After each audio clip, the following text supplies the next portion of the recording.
his name, but we're supposed to, we are masters of our universe. Look at us.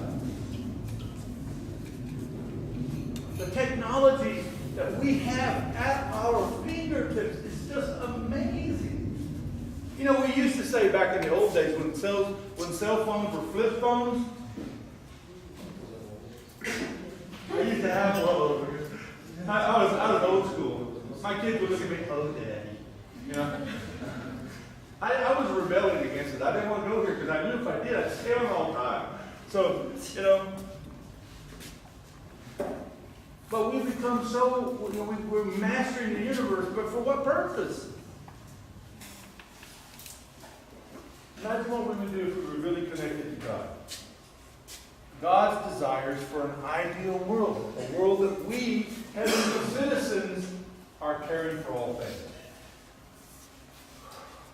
And it's a world where God dwells. It's His dwelling place. Because we've become God's dwelling place ourselves. We're the temples of God, right? One family under God. Scientific achievements. Creating God's world. All families will have enough food. We're not going to be starving anymore. Creation. You know, we're going to be taking care of God's kingdom and all of the people in God's kingdom. And we're going to be loving God and loving God's people through the principle. We're going to have great wealth. Families aren't going to be impoverished everywhere because we're going to be trying to raise God's people. And when we see inequality, we see a people who are suffering, compassionate, loving, caring people. Do something about it.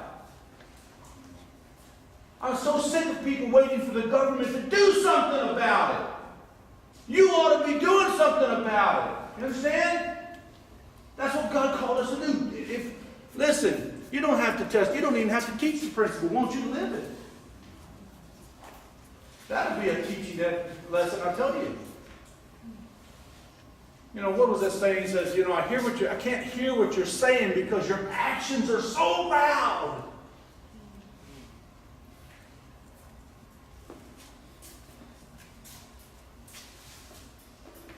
Speaking of communication, we're going to be, you know, we'll stop using things like this for such foolishness that we're using. And start using it as God intended it. Not the way Satan intended it. Our government will reflect we'll have a different governance over God's people and the environment in which we have control.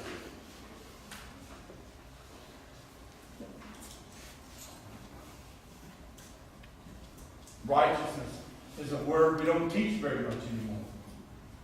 Oh, we should.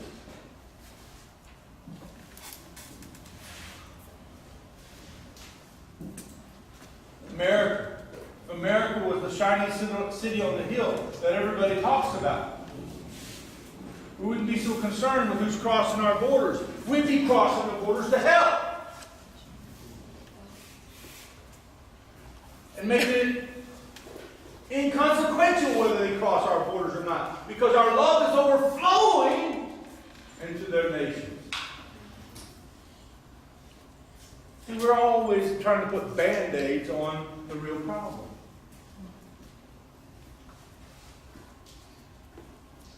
Isolation is not the answer to any of it. You know, true parents really believe in the arts. How many of you realize that it was the arts that first got democracy into Russia? How many of you know that? Through the arts. True parents were able to use the arts, the little angels and the ballet and things like that, and got into a communist bloc nations, and then through give and take, people go, is it really like that over there? Well, I didn't know that. I mean, they've been lying to us. It was through the arts. Powerful impact. And I'm not talking about this foolish art that we got today. I mean, we got people calling arts. I mean, Okay, that's where you want to go. Okay? Right? Am I wrong? How do you know I'm right? Art's supposed to be beautiful. And it can be a lesson.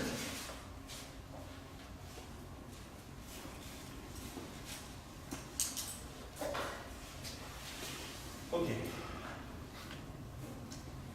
If Adam and Eve had become God's embodiment, He would have dwelt within their hearts, reigned over the earth and heaven, the physical world and the spirit world. That's just through 12.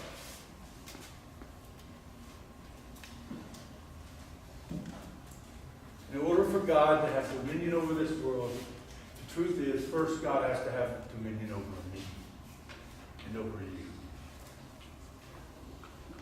And the way God gets dominion over us is by us saying, yes, Lord, I'm yours. We have free will. God can't do that unless we give Him dominion. You understand that? The Bible says that all of creation groans inwardly for the adoption, right, of the sons of God, so that we become the sons and daughters of God. That the creation is groaning inwardly, waiting for us to become who God called us to be. So that finally we'll love the creation with the love of God. And protect it, nourish it.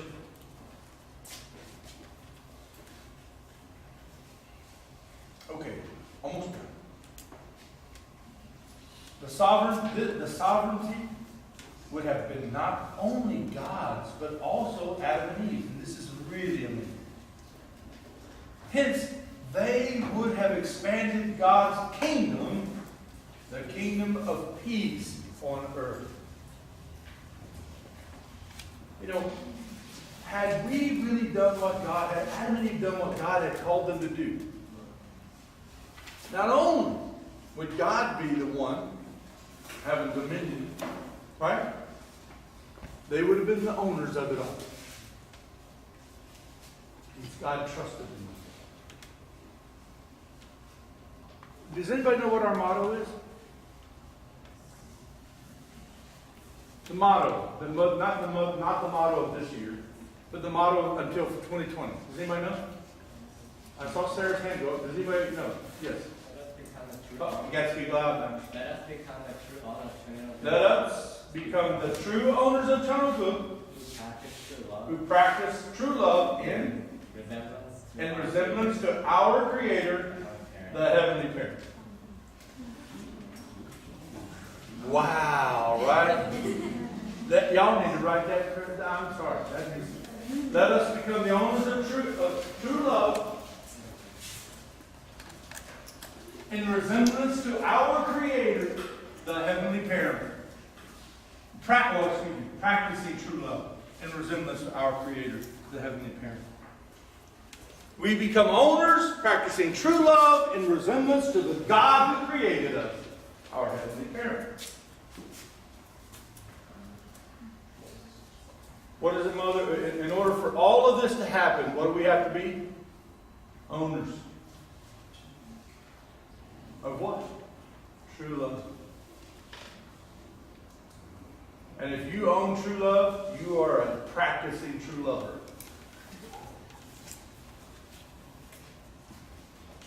You can own false love and practice something false love, but you can't own true love. You practice what you own. Like, how many of your mothers and fathers own a business? Okay? For those of you whose parents own business, let me tell you a little secret. How many of you ever worked for your moms and your dad? Okay, that's pretty good.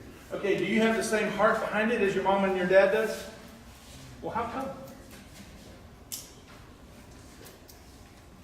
Because you haven't really felt that owner thing yet. When you own it, and it's yours, right? You take care of it differently than just an employee does. It's like your car. You ever loaned a car to a friend and get it back a week later and go, man, there's no gas in my car. You got it full. What the heck? And then you walk up to your car and you open the door and the bolt can't fall out. He's not taking care of your car. Not like you would. Ownership really changes the way we behave. Because when you own something, you've invested in it. You've put your sweat in it, put your money in it, you put your effort in it. When you take ownership, it's mine. This is mine. And nobody's going to take care of your stuff like you do. Because you own it. When we become owners of the kingdom of God, we start looking at everything different. I believe, for me, okay, the reason I did this exercise for y'all is, for me, I believe I can teach the entire divine principle, including the fall, from these three diagrams.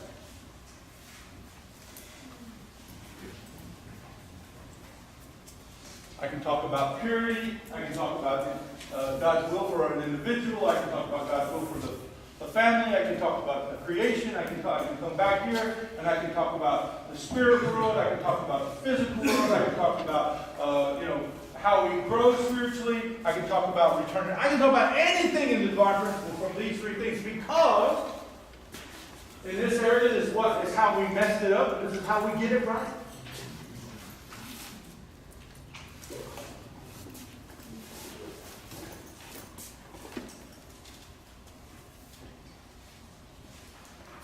I think when you teach the principle, you should simplify it, especially when you're beginning.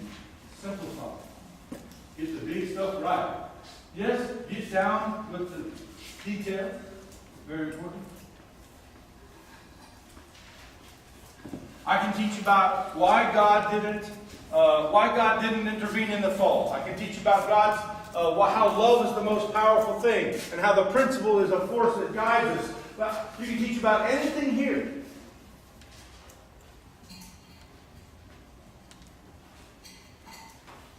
You just have to take a look and see what this is talking about. What this is. There's a whole bunch of stuff that's involved right here. It's not just some kind of little two-dimensional thing only, right? This is just an illustration of something much more, much deeper. So I'm asking you to think a little bit. I'm asking you to challenge yourself a little bit. And I'm also asking you, because it's important when you're teaching somebody, and then anybody, you have to ask yourself, God, first, what do you want me to share with this person? What do they need? What is it that you want me to convey? Your principle, for sure. How can I do that? Father said we should be able to teach the principle in 5 minutes. Dang. Hey, God made us and wanted us to do this. We did that. What? He said you should be able to take an hour, 3 hours, 2 hours, or even 5 minutes. If that's all you got, what are you going to tell them? Well, God had an idea, and it all went wrong. Adam and Eve failed. And then God started a process of restoration. And that's what history's been, a process of restoration until now. There is 2,000, 4,000 years of history. And if you look at them carefully, you will see that history repeats itself, because God has a desire. And then, boom, God sent His Son. You can teach the principle quickly, You don't have to, it doesn't have to be like something, right? You should, if you know it, if you learn it, if you study it, you should be able to express it, right? So, but you ought to keep it simple. I'm trying to just say, I believe personally that I can teach the principle from this right here. It's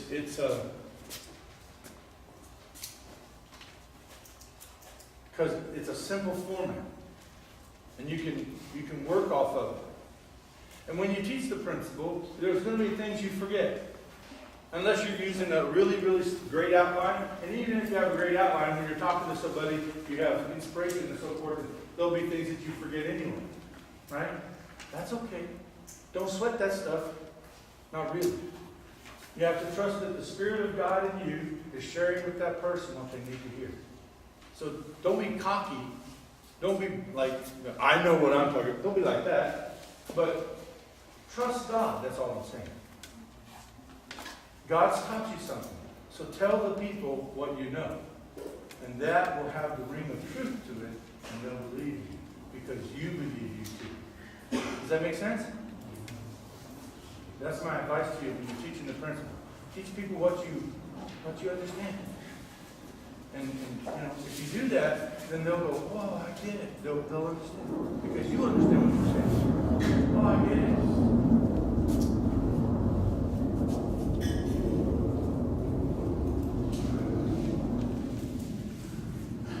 So happy to be with y'all today. All right. Can I pray? Heavenly Parent, thank you so much for today. I'm really grateful for these young men and women. I know that you have so much hope when you see them. They bring you so much joy. I know also, Heavenly Parent, that when you're really loving them and protecting them, putting them in an environment where they can grow and be nurtured and be loved and be cared for. So I pray, Heavenly Parent, as they go throughout this GPA course, and for their first year or their second year, the things that you are trying to pour into them, Heavenly Parent, I pray that they can receive as much of it as they can, and that they can grow with you, Heavenly Parent, that they can grow to become a mature and beautiful and handsome young man and woman. I pray, Heavenly Parent, that you can take the principle, and that the principle can actually begin to take root in their life. I pray, Heavenly Parent, that they can start to grow and develop and flourish within them until